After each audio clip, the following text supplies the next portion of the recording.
Now let's do a history quickly to show why this crisis is so bad.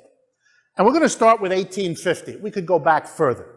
The basic story here is that for the first 150 years, roughly, of our country's history, these two lines went up nicely together. The lower line is a measure of the real wage Americans got. How much money you got for an hour's work, a day's work, a week's work, adjusted for the prices you pay.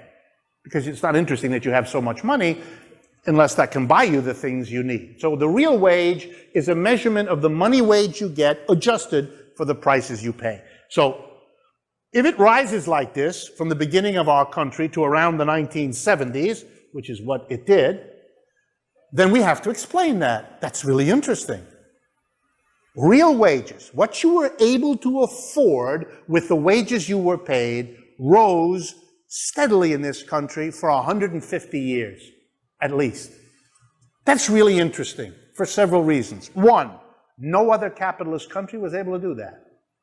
Wow. American workers experienced something in American capitalism that workers in capitalisms in England, France, Germany, Italy, Japan, or any place else you pick, didn't. For 150 years. Of course, Americans became, there's a wonderful German word, begeistert. It has no English translation. What? Okay, astounded. It's not quite what I want, but close enough. It's as good as I can do. They became, what?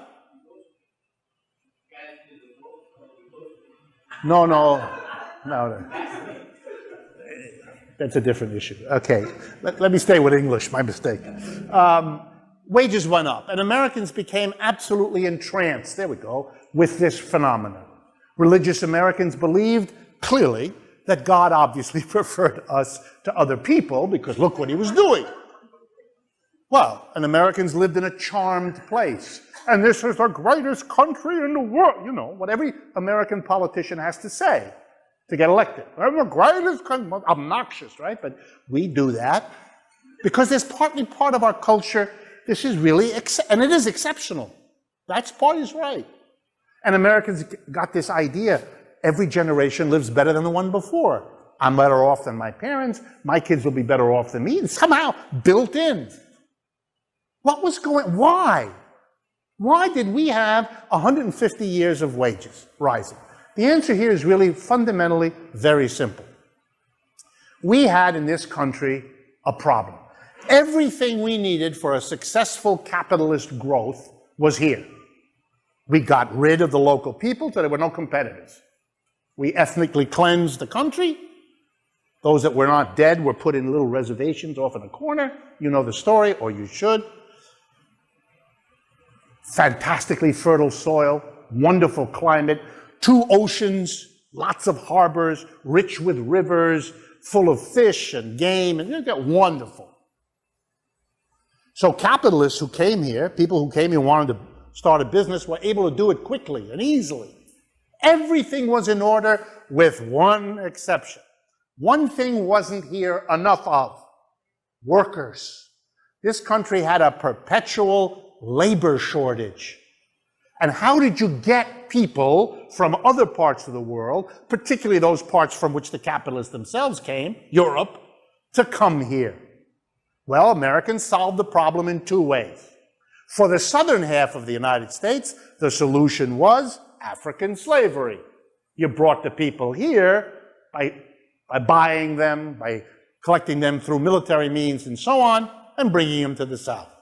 But for the rest of the country, the North, the Midwest, and remember the rest of the country wasn't settled then, you had to do it by raising wages.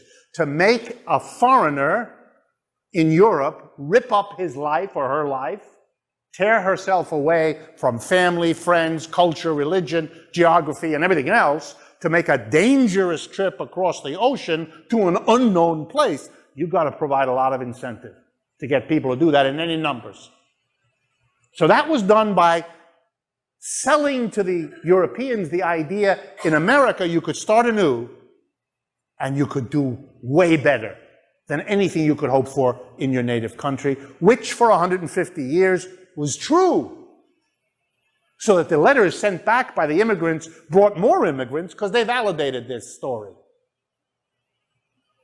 It turned out for the employer, not only do I have to raise the wages to bring them from Europe, but no sooner do they come here and they realize they can run off into the interior at any time.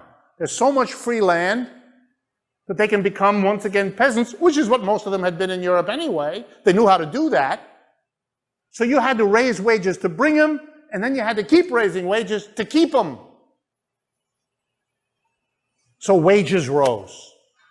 And it worked for capitalists because the upper line, the line of productivity, how much output each worker produced, that was rising too, because people worked hard here, because immigrants were the kind of people who had the extra to come this distance to work real hard, because they were driven hard by their employers, and because they were paid well. They worked. So it was a nirvana capitalism. Rising productivity, rising wages. A capitalism in which both sides were doing real well.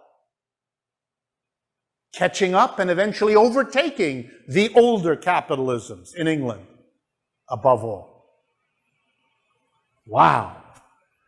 Believing you lived in a charmed country, better than anywhere else. Unbelievable opportunity for working people. You know it all because those of you that are Americans have grown up in that. And now you understand the historic roots.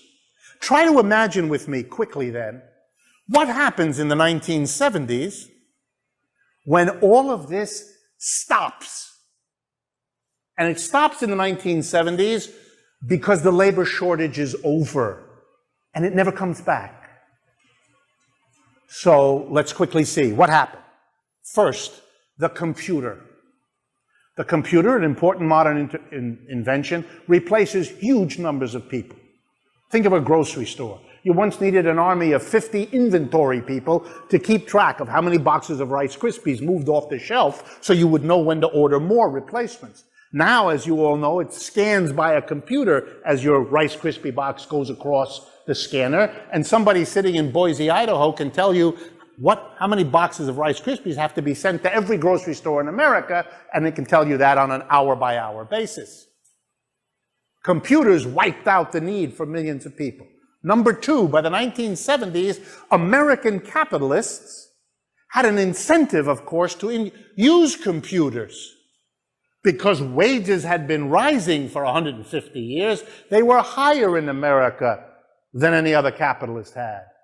And by the 1970s, the peculiar position of the United States after World War II, when we were the only capitalist country that was left, everything else had been destroyed by the war, that was over.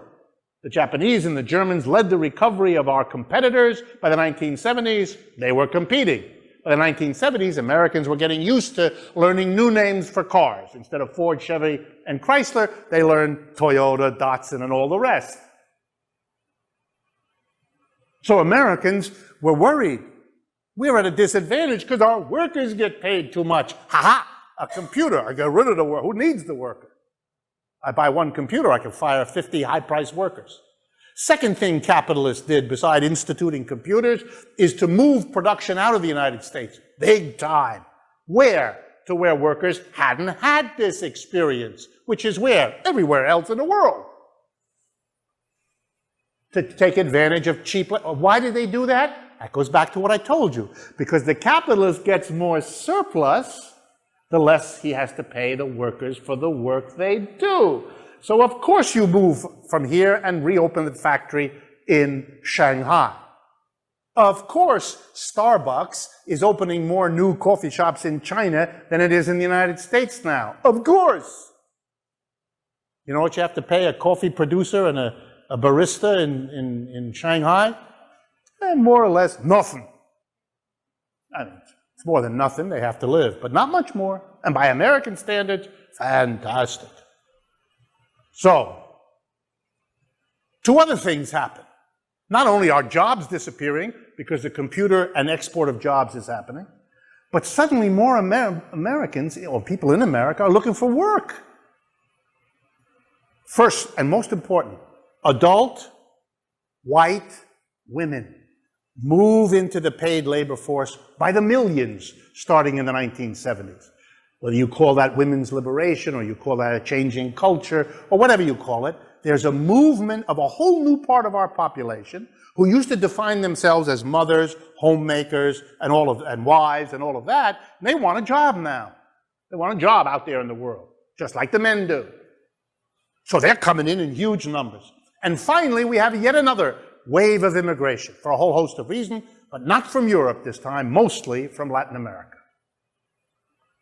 Coming in, looking for work, women looking for work at a time when the computer and export of jobs, the labor shortage is over. The supply of workers now exceeds the demand.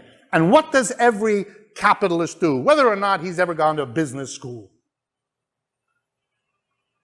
He realizes, I don't have to raise wages anymore, ever. I got loads of people who want a job and can't find one. If any of my workers complain that I've stopped raising wages, I say to them, have a nice day. There's 400 people out there who would take your job tomorrow. So be real quiet, and I won't slam the door on you. And you know something? Most employers don't have to tell that to workers. They already figured it out. Notice this line? That's the line of real wages in the United States. They stopped rising in the 1970s, and they never resumed again. Oh my God. An American people who believe they're in a promised land, a land cherished by God, where it's their birthright to do better, to have a higher standard of living, to promise their children the American dream, can't do it because the wages to pay for it aren't there. American workers do two things. By the way, why? Because what I'm showing you, these graphs, was never discussed in the United States. No national conversation. Wasn't begun by the president at the time, by the Congress, by the leading opinion makers, by the universities. Nothing. So this horrible change in our situation was experienced by the American people the way they experience most social changes, as if it were an individual problem. Your wages aren't going up, you're a dummy. You didn't take the right courses. You don't have the right degrees. You don't work hard enough. You drink too much pot, whatever. And Americans felt bad. They blamed themselves. We are the leading country on earth to do that, and we blamed ourselves. So what did Americans do? They responded to the end of rising wages by making more people go out and work. Another reason for the adult women to get out there, because if the family was going to have the American dream, it now needed 2 people working full-time, not just 1. Old people came out of retirement. Teenagers learned the joys of a Saturday job, etc. Today, Americans do, according to the OECD, a major research association, Americans do more hours of paid labor per year, on average, than any other working class in any country on this planet. We work ourselves to death. And that's a reaction to this. But that didn't solve the problem. It didn't make enough extra money. Because in our strange society, when women go out to work, it turns out that the family has a whole bunch of new expenses. The mother who stayed home made all the food.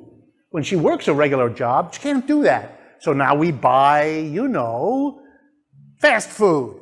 It's expensive. It's expensive. And mother has to have a transportation. We don't have a public transportation system in this country, in 90% of our country, so it meant a second car. She has to have another set of clothes to go out and work in the office. You put it all together, the net income left after her income with all the extra expenses can't solve the problem. So the American working class becomes a new pioneer.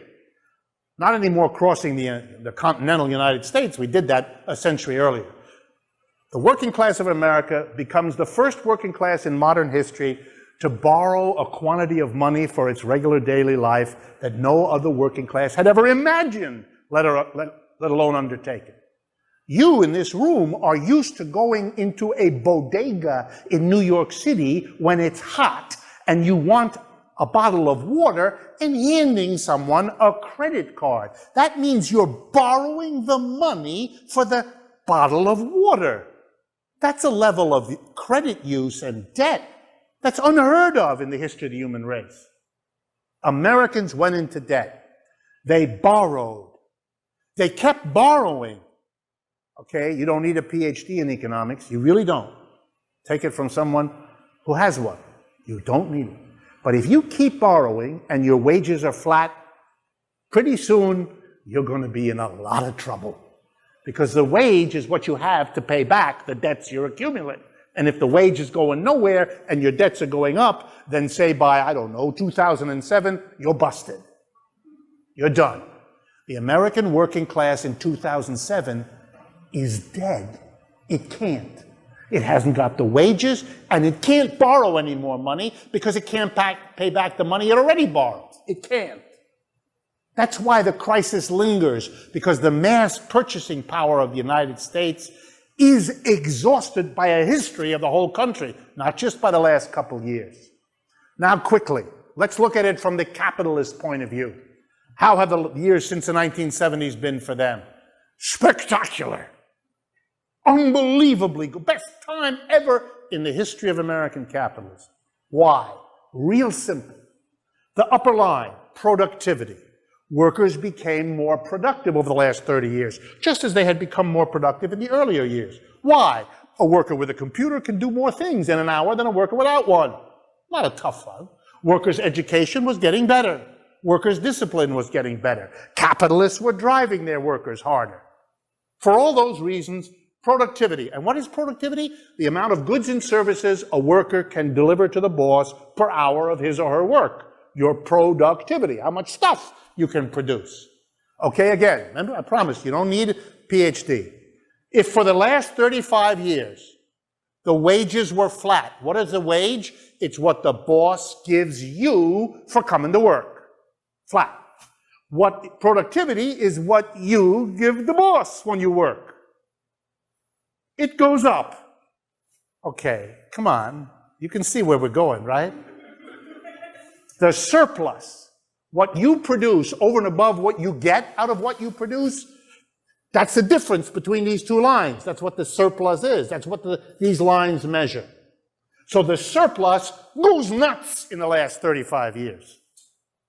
We have the greatest peacetime stock market boom we've ever had in our country. Of course, the stock market is the people who get pieces of this surplus. That's what they do when they buy and sell stocks. What do the capitalists do? They can't get over it. It's like they were born at the exact right moment. Or not born, but arrived at being the head of Dipsy Doodle Corporation.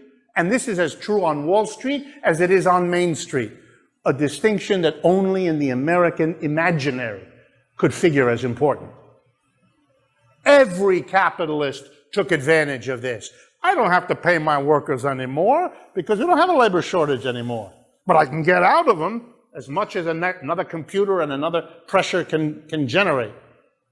They all did that.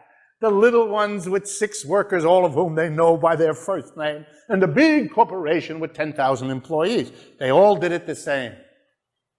They're all equally coupable, as the French would say. Guilty, guilty. Okay, so they're sitting on a mountain of money getting bigger. What do they do with it? We have to speed up a little now, quickly. But I can see I have your attention, so I'll play with it. Number one, the capitalists looked at this situation and they were smart. They did not make the analysis I'm presenting to you. Because that would make them what? The leeches who cashed in on a social situation that made wages stop rising. They wouldn't like to think of themselves as leeches. Most people don't. So they came up with a different story. Ready? Here it was. The reason corporations are making all this mountain of money is because they're led by entrepreneurial geniuses. No. I mean this real seriously. Those of you that are a little bit older, you remember names like Lee Iacocca or Jack Welch. Iacocca was the head of Chrysler or Ford or one of them. Jack Welch was the head of GE. We began to have, in the 1970s and 80s, all these books about this fantastic corporate executives who were making all this money. They were telling a story that they did something. I always thought that was wonderful, because if it was their genius that was making money then, it must have been their stupidity that was preventing it back there. But that was an implication they didn't worry about.